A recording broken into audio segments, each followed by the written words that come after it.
Hello दोस्तों, आपका स्वागत है स्कॉलर एलाइट में। जो लोग ये वीडियो पहली बार देख रहे हैं उनसे रिक्वेस्ट है कि आप सब्सक्राइब कर लें चैनल को। उसके बाद वीडियोस को लाइक कीजिए, कमेंट कीजिए और शेयर करते रहिए। ठीक है, ये जैसा कि हिस्ट्री की सीरीज चल रही है तो हिस्ट्री का ये जो है आपका पार्ट 4 है। पार्ट 3 तक ऑलरेडी अपलोड है, तो आप उन सभी पार्टों को देख लें। जल्दी ही हम हिस्ट्री को ख़त्म करने की कोशिश करेंगे। तो आज का जो हमारा टॉपिक है या इतिहास का भाग 4 है, जिसके अंतर्गत हम वैदिक साहित्य को डिस्कस करेंगे। तो देखते हैं वैदिक साहित्य। तो वैदिक साहित्य की अगर हम बात करते हैं तो ऋग्वेद के अंतर्गत आते हैं। ऋग्वेद की अगर हम बात करें तो वेद का अर्थ होता है ज्ञान। वेद जो होता है उसका अर्थ होता है ज्ञान से। इसमें आर्यों के आगमन व वसने का पता चलता है। ऋग्वेद की बात करते हैं तो ऋग्वेद में 10 मंडल, 10-28 श्लोक या 10-17 सूक्त तथा 11 वाल्खिल्य तथा लगभग 10,600 मंत्र संगठित हैं आपके ऋग्वेद के अंतर्गत। ऋग्वेद सबसे पुराना या प्राचीन वेद भी कहलाता है। ऋग्वेद में अग्नि, सूर्य, इंद्र, वरुण आदि देवताओं की स्मृति में रची गई प्रार्थनाओं का संकलन है। यानी कि ऋग्वेद के अंतर्गत क्या होता है, अग्नि, सूर्य, इंद्र, वरुण आदि देवताओं की स्मृति रची गई और उनकी प्रार्थनाएं, श्लोक वगैरह दिया गया है ऋग्वेद के अंतर्गत। कुछ और हम बात कर लेते हैं तो ऋग्वेद के 10वें मंडल में पुरुष सूक्त का जिक्र किया गया है, जिसमें 4 वर्णों ब्रह्मा, क्षत्रिय, वैश्य और शूद्र का उल्लेख मिलता है। गायत्री मंत्र, ये वाला पॉइंट जो है आईएमपी है, ये और ये दोनों आईएमपी है। गायत्री मंत्र का उल्लेख ऋग्वेद में मिलता है। यह मंत्र सूर्य की स्थिति या फिर सावित्री, ठीक, या फिर सावित्री नामक देवता के लिए दिया गया है। ठीक, तो ये भी कभी कभी पूछ लिया, सूर्य ना बोल के जो सावित्री नामक देवता, ऐसा जो है एग्जामों में पूछ लिया जाता है। ठीक है, तो आप लोगों को ये याद रखना है। तो जो देखिए, मैं एक्स्ट्रा जो चीज़ें बताता हूँ उनको आप जो है नोट करते जाइएगा। तो हमने ऋग्वेद की यहाँ पे बात करी। ऋग्वेद में हमने क्या देखा, ऋग्वेद में हमने देखा कि आपके 10 मंडल हैं। ठीक है, और 10 मंडल हो गए टोटल, और उसमें बहुत सारी चीज़ें जो हमने पिछले स्लाइड में देख ली थी।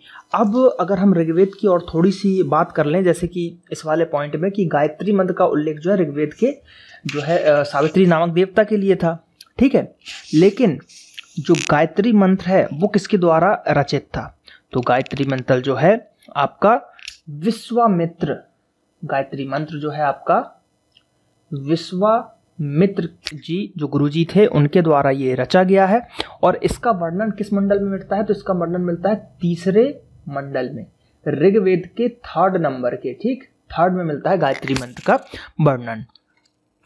ठीक है, अब जैसे कि बात करते हैं तो इसके 9वें मंडल में, 10 मंडल थे तो इसके जो 9वां मंडल है, 9वें मंडल में ऋग्वेद की हम पूरी डिटेल आपको बता दे रहे हैं। 9वें मंडल में जो है सोम का, देवता सोम का उल्लेख है। देवता सोम का उल्लेख जो है आपके 9वें मंडल में मिल जाएगा। तो 3रे में है गायत्री मंत्र, 9वें में है देवता सोम का आपको वर्णन मिल जाएगा। उसके बाद और कुछ चीज़ें हैं, जैसे कि 10वां मंडल मैंने आपको बता दिया इस टाइप से। तो ये इंपॉर्टेंट मंडल थे जो मैंने आपको यहाँ पे बताए हैं। चलिए बात करते हैं अब हम यजुर्वेद की। किसकी बात कर रहे हैं हम यहाँ पे, अब बात कर रहे हैं हम यजुर्वेद की। तो यजुर्वेद जो है कर्मकांड का जो है प्रधान ग्रंथ माना जाता है, कर्मकांडी प्रधान ग्रंथ माना जाता है। इसका पाठ करने वाले ब्राह्मणों को अथर्व युग कहा गया है। इसका पाठ करने वाले को अथर्व युग कहा गया है। और ऋग्वेद का जो पाठ करते हैं उनको क्या, होत्र, ऋग्वेद की रचनाओं को पढ़ने वाले कवियों को, ठीक है, ऋषियों को होत्र कहा जाता है। और यहाँ पे जो है अथर्वयो, ठीक है, अथर्व युग कहा जाता है। यजुर्वेद के 2 भाग है, कृष्ण यजुर्वेद जो कि गद्य है और शुक्ल यजुर्वेद जो कि पद्य है। तो ये याद रखिएगा कि यजुर्वेद के 2 भाग में विभक्त किया गया है, कृष्ण और शुक्ल में। यजुर्वेद एकमात्र ऐसा वेद है जो गद्य और पद्य दोनों में लिखा गया है। ये क्वेश्चन आपने जरूर, अगर कॉम्पिटिटिव एग्जाम दिए होंगे तो जरूर आपको ये क्वेश्चन कभी ना कभी मिला होगा कि यजुर्वेद जो है एकमात्र ऐसा वेद है जो कि गद्य और पद्य दोनों में आपका लिखा गया है। चलिए बात करते हैं हम सामवेद की। तो साम का अर्थ होता है गाना, ठीक, गाने से रिलेटेड है ये सामवेद, यानी संगीत, गाना या फिर संगीत। अब बात करते हैं वेदों में सामवेद को भारतीय संगीत का जनक। तो क्वेश्चन सीधे आता है, भारतीय संगीत का जनक किसको कहा जाता है? तो भारतीय संगीत का जनक जो है सामवेद को कहा जाता है। अथर्ववेद की मान बदलें तो अथर्व का शब्द तात्पर्य होता है पवित्र जादू, यानी कि अथर्ववेद जो है आपका जादू टोना से रिलेटेड है। इसके अंतर्गत आपको रोग निवारण, राज भक्ति, विवाह, प्रणय, गीत और सभी चीज़ों के वर्णन मिलेंगे। इसमें जादू टोने की ज़्यादा चीज़ें मिल जाएंगी आपको अथर्ववेद में। बात करते हैं हम उपवेदों के बारे में। तो ऋग्वेद का जो उपवेद है वो आयुर्वेद है, जिसके अंतर्गत चिकित्सा शास्त्र से संबंधित चीजें हैं। यजुर्वेद की बात करते हैं तो यजुर्वेद के अंदर जो है उसका जो आपको उपवेद है वो है आपका धनुर्वेद, जो कि युद्ध कला से संबंधित है। सामवेद का बात करें तो गांधार वेद, जो कि कला और संगीत दोनों से रिलेट करता है। अथर्ववेद की बात करें तो शिल्प वेद है। इसको हम कैसे याद रख सकते हैं कि शिल्प वेद, अथर्ववेद में क्या बताया गया था? जादू टेना और चिकित्सा से रिलेटेड। चिकित्सा की चीजें अगर पहली बात करें तो सिलवट्टे पे जो है उसको पीसी जाती थी लेप चढ़ाने के लिए। तो शिल्प वेद जो है अथर्ववेद का हो जाएगा, जिसमें भवन निर्माण कला संबंधी रिलेटेड है। तो इससे भी हम याद कर सकते हैं शिल्प कला, ठीक, भवन निर्माण से रिलेट आप कर सकते हो। तो हमने देखा आयुर्वेद, धनुर्वेद, गांधार वेद और शिल्प वेद, जो कि चारों वेदों के उपवेद हैं। बात करते हैं ब्राह्मण की। तो प्रत्येक वेद की गद्य रचना ही ब्राह्मण ग्रंथ है। प्रत्येक वेद की ग्रंथ रचना ही आपकी क्या है? ब्राह्मण ग्रंथ है। बात करते हैं हर वेद के साथ कुछ ब्राह्मण जुड़े हुए हैं। तो जैसे यहाँ पे आपके वेद के नाम है और इधर आप देख सकते हैं ब्राह्मण है। तो पहला वेद है जो ऋग्वेद। ऋग्वेद के ब्राह्मण की बात करें तो कौस्तिकी और ऐतरेय जो ब्राह्मण होते हैं वो ऋग्वेद के अंतर्गत आते हैं। यजुर्वेद की बात करें तो तैत्तिरीय और शतपथ, तैत्तिरीय और शतपथ आपको इसमें मिल जाएंगे। सामवेद की बात करें तो पंचविश और जैमिनीय, पंचविध और जैमिनीय सामवेद के अंतर्गत मिल जाएंगे। अथर्ववेद की बात करें तो गोपथ जो है अथर्ववेद के ब्राह्मणों को कहा जाता था। तो हमने क्या देखा यहाँ पे कि ऋग्वेद के जो ब्राह्मण है उनको कहा जाता है कौशिकी और ऐतरेय। यजुर्वेद की बात करें तो तैत्तिरीय और शतपथ। सामवेद की बात करें तो पंचविश और जैमिनीय। अथर्ववेद की बात करें तो गोपथ। आरण्यक बात कर लेते हैं। तो आरण्यक जो है का जो शब्द आरण्य से बना है, जिसका अर्थ होता है आपका क्या? जिसका अर्थ होता है जंगल। जिसका अर्थ क्या कहा जाता है? आपका जंगल। तो यहाँ पे हमने देखा जंगल इसका अर्थ होता है। अब हम बात करते हैं अगले पॉइंट की। तो आरण्यक जो है वो एक दार्शनिक ग्रंथ है और जिसके विषय जो है आत्मा, परमात्मा, जन्म, मृत्यु और पुनर्जन्म आदि इसके अंतर्गत आते हैं। ये ग्रंथ जंगल के शांत वातावरण में लिखे जाते थे एवं इनका अध्ययन भी जंगल में ही किया जाता था, इसलिए इसको जो आरण्यक बोला जाता है। इसके अंतर्गत ज्ञान मार्ग, कर्म मार्ग के बीच एक सेतु का कार्य करते हैं। यानी कि ये जो ग्रंथ है वो ज्ञान मार्ग यानी ज्ञान प्राप्ति के लिए और कर्म मार्ग जो है कर्म करने के लिए उनके बीच में एक जो है सेतु या बांध या पुल का जो काम करते थे। देखते हैं हम अगले उपनिषद को। उपनिषद की बात करते हैं तो इसका जो शाब्दिक अर्थ है वो विद्या से है। जिसका शाब्दिक अर्थ क्या है? विद्या से है, जो आपके गुरु के समीप बैठकर एकांत में सीखी गई हो। यानी कि वैसी शिक्षा जो अकेले अपने गुरु के साथ कहीं किसी आश्रम में एकांत में बैठ के सीखी हो। ठीक, इसमें आत्मा और ब्रह्मा के संबंध में दार्शनिक चिंतन किया जाता है या चिंतन है। ये भारतीय दार्शनिकता के मुख्य स्रोत हैं आपके उपनिषद। उपनिषदों की संख्या की बात करें तो टोटल 108 उपनिषद हैं। इन्हें वेदांत भी कहते हैं क्योंकि ये वैदिक साहित्य का अंतिम भाग है और ये वेदों का सर्वोच्च व अंतिम उद्देश्य बतलाते हैं। एक क्वेश्चन पूछा जाता है सत्यमेव जयते। तो सत्यमेव जयते किस उपनिषद से लिया गया है? तो ये लिया गया है मुंडकोप उपनिषद। ठीक, तो ये याद रखिएगा, मुंडकोप उपनिषद से जो है सत्यमेव जयते जो लिया गया है। बात करते हैं हम वेदांग की।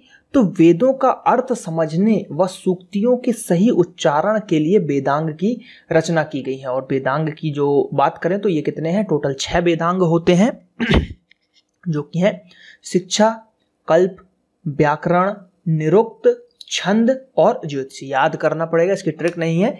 शिक्षा, कल्प, व्याकरण, निरुक्त, छंद और ज्योतिषी। क्वेश्चन आता है कि इनमें से कौन सा वेदांग नहीं है, तो इसलिए आपको 6 के 6 याद होना चाहिए। तो एक बार फिर मैं रिपीट कर रहा हूं, शिक्षा, कल्प, व्याकरण, निरुक्त, छंद और ज्योतिषी। बस आपको याद रखना है ये निरुक्त और ज्योतिषी, बाकी तो शिक्षा, कल्प, व्याकरण, छंद इजीली याद हो जाएंगे। निरुक्त और ज्योतिषी। बात करते हैं पुराणों की, तो सबको पता है पुराणों की संख्या होती है 18। इसमें जो मुख्य है मत्स्य पुराण, विष्णु पुराण, वामन पुराण। तो मत्स्य पुराण को जो है सबसे पुराना या पहला पुराण माना जाता है। किसको? मत्स्य पुराण को। तो मत्स्य पुराण, विष्णु पुराण, वामन पुराण ये मेन है और टोटल 18 पुराण होते हैं। सर्वाधिक प्राचीन एवं प्रामाणिक मत्स्य पुराण ही है, जिसके अंतर्गत विष्णु के 10 अवतारों का उल्लेख बताया गया है। तो पुराणों की संख्या कितनी हुई? 18। सबसे पुराना मत्स्य पुराण, और मत्स्य पुराण के अंतर्गत ही विष्णु जी के 10 अवतारों की जो है उल्लेखना या व्याख्या की गई है। बात करते हैं हम कुछ और धर्म ग्रंथ की, जैसे कि रामायण देख लेते हैं। तो रामायण की रचना जो है महर्षि वाल्मीकि जी ने की थी। याद रखिएगा, रामायण की जो है वाल्मीकि जी ने की थी, लेकिन रामचरितमानस की रचना किसने की थी? तुलसीदास जी ने रामचरितमानस की थी। तो रामायण की वाल्मीकि ने की थी। रामायण क्योंकि जो है संस्कृत में है, संस्कृत में लिखी गई है। बात करते हैं इसे चतुर्विंशति सहस्त्री संहिता भी कहा जाता है। सहस्त्री संहिता भी कहा जाता है। तो ये भी इंपॉर्टेंट पॉइंट है। महाभारत की बात कर लें तो इसकी रचना जो है वेद व्यास जी ने की थी। महाभारत की रचना व्यास जी ने की थी। और महाभारत को जय संहिता और सत सहस्त्री संहिता के नाम से भी जाना जाता है। तो बस आपको ये याद नहीं रखना है, आपको जय संहिता याद रखना है, क्योंकि क्वेश्चन पूछा जाता है महाभारत का पुराना नाम क्या है, तो इसको बोला जाता है जय संहिता। बात करते हैं कुछ स्मृतियां की, तो इनमें जो है सामाजिक नियम बताए गए हैं। कुछ मुख्य स्मृतियां हैं जो कि मनुस्मृति, गौतम स्मृति, विष्णु स्मृति, नारद स्मृति, याज्ञवल्क्य स्मृति और वशिष्ठ स्मृति। ये कुछ जो इंपॉर्टेंट स्मृतियों हैं उनके नाम हमने यहाँ पे जो है डिस्कस किए हुए हैं। चलिए अब हम कुछ जो है वैदिक शब्दावली को हम देख लेते हैं, जो कि जिससे क्वेश्चन बनते हैं। तो जो उस समय वैदिक काल में जो शब्द यूज हुए थे उनके हम उपयोग देखेंगे। तो जैसे गविष्ट कहा जाता था गायों की गवेषणा को। ठीक, गायों की जो गवेषणा को गविष्ट कहा जाता था। रई की बात करें तो वैदिक युग में संपत्ति के लिए जो है रई जो है वर्ड यूज किया जाता था। अदेव्यु, देवताओं में श्रद्धा ना रखने वालों को जो है अदेव्यु कहा जाता था। अब्राह्मण, वेदों को ना मानने वालों को अब्राह्मण कहा जाता था। अयज्वन, यज्ञ ना करने वाले को, देखिए आ लगा है तो हिंदी में आपने पढ़ा होगा कि आ जो है नेगेटिव रूल बताता है ना। जैसे हम अन लगा देते हैं इंग्लिश में तो अनसक्सेसफुल, अन ये एजुकेटेड, तो इस टाइप से यहाँ पे आ का वर्ग है। अनास का मतलब होता है कटु वाणी वाले। इसका प्रयोग आर्यों के शत्रु वाणियों के लिए भी किया जाता था। ब्रजपति या राजपति की बात करें तो ये चारागाह का अधिकारी होता था। तो ये क्वेश्चन आई है, चारागाह का अधिकारी किसे कहा जाता था? तो वाजपति उसे कहा जाता था। कुलप, परिवार का मुखिया को कुलप कहा जाता था। ग्रामीणी, लड़ाकू दलों का प्रधान भी जो है आपका ग्रामीणी कहलाता था। ब्राजपति की बात करें तो गांव का प्रधान भी ब्राजपति कहलाता था। जन या विष की बात करें तो जैविक कबीले को जन्याविष कहा जाता था। नृप्त की बात करें तो भतीजे, चचेरे, भाई बहन आदि इत्यादि के लिए नृप्त शब्द यूज होता था। संहिता की बात करें तो वैदिक सूक्तों या मंत्रों का संग्रह संहिता कहलाता था। बलि, राजा को स्वेच्छा से दी गई भेंट बलि कहलाती थी। राष्ट्र, प्रदेश या राज्य, वैदिक युग में पहली बार प्रयुक्त ये शब्द था। प्रदेश या राज्य के लिए राष्ट्र को उपयोग किया गया था। होत या होता, ऋग्वेद में उल्लेखित श्लोक को उच्चारित करने वाले ऋषियों को होत या होता कहा जाता था। वैदिक साहित्य जो हमारा टॉपिक चल रहा था, तो इसके अंतर्गत एक बार हम रिव्यू देखते हैं। वेद, चार वेद, ऋग्वेद, यजुर्वेद, सामवेद, अथर्ववेद, इनके ब्राह्मण ऐत्रेय, कैसिकी, शतपथ, पंचवेश और गोपथ। ठीक, आरण्यक, ऐत्रेय, तैत्रेय, मैत्राणीय, सांख्यांकन। ठीक है, उसके बाद बृहदारण्यक और मध्यान्दिक, तलवकार, ये आपके जो है अणक्य हो। उपनिषद ईश, केन, कठा, मुंडक, मांडुक्य, ऐत्रेय, तैत्रेय, श्वेतवास्वतर, छांदोग्य, बृहद।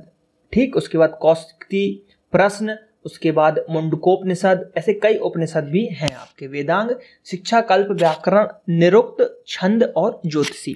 कल्प सूत्र की बात करें तो स्रोत सूत्र, ग्रह सूत्र और धर्म सूत्र। उपवेद की बात करें तो आयुर्वेद, धनुर्वेद, गंधर्व वेद और शिल्प वेद। तो ये एक क्विक रिवीजन के लिए मैंने इस टेबल को बना के रखी हुई थी वैदिक साहित्य के अंतर्गत। अब थोड़ा सा हम ऋग्वैदिक काल बात कर रहे थे कि ऋग्वेद और उत्तर वैदिक काल है ना, ऋग्वैदिक काल और उत्तर वैदिक काल की एक तुलना कर लेते हैं कि क्या कैसा था। तो अगर उस समय की बात करें तो ऋग्वैदिक युग जो है 1500 से 1000 वर्ष पूर्व था और उत्तर वैदिक जो है 1000 से 600 ईसा पूर्व। ग्रंथ की बात करें तो ऋग्वैदिक काल में ऋग्वेद था और उत्तर वैदिक काल में यजुर्वेद, सामवेद, अथर्ववेद और जो भी थे ऋग्वेद को छोड़ के सब जो है उत्तर वैदिक में हुआ था।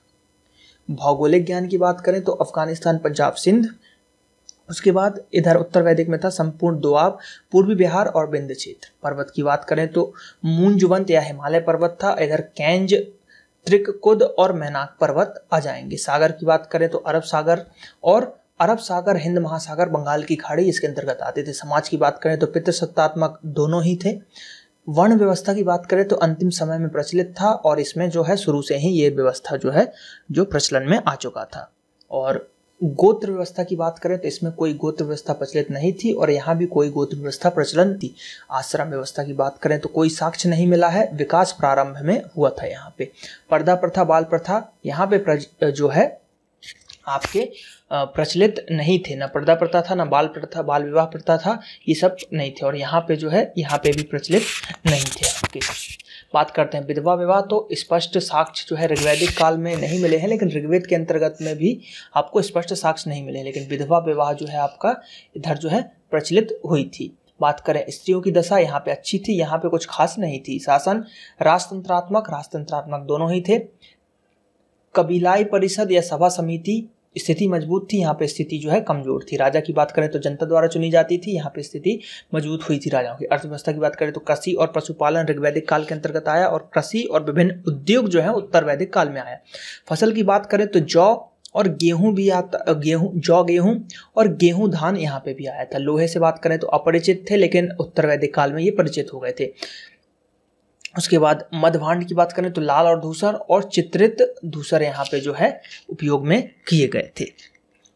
तो ये हमने जो है यहाँ पे इसका जो विभाजन देखा, इनकी एक तुलनात्मक स्थिति देखी। अब बात करते हैं एक और जो यहाँ पे इंपॉर्टेंट पॉइंट्स है कि यजुर्वेद में वर्णित धातुओं का नाम इस प्रकार है। मतलब उसमें कुछ धातुएं थी जो यजुर्वेद में यूज की गई थी। यजुर्वेद तो इसके अंतर्गत हिरण जो है आपको सोना को कहा जाता था, अयस जो है आपको कांसा को कहा जाता था। उसके बाद श्याम अयस, कृष्ण अयस जो कि लोहा को कहा जाता था या आयरन को कहा जाता था।